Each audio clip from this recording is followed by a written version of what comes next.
Global economic growth remains on track to exceed 3% this year, a rise on last year and stronger than the average growth of the past 6 years. Some emerging market economies, including China, continue to slow, but this is offset by strengthening in some key advanced economies, notably the US and the UK.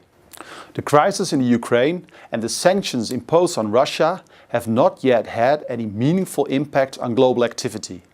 But escalation of tensions between the West and Russia remains a threat to our base view of a continued recovery. On a more upbeat note, the economic recovery in the Eurozone is ongoing and seems to be broadening out from exports to business investment and consumer spending. In a further sign of crisis easing, Greece returned to the bond market for the first time since its bailout in 2010. Nevertheless, the Eurozone recovery remains fragile.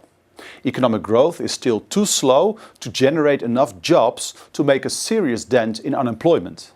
Moreover, public debt in some southern European countries still seems unsustainably high.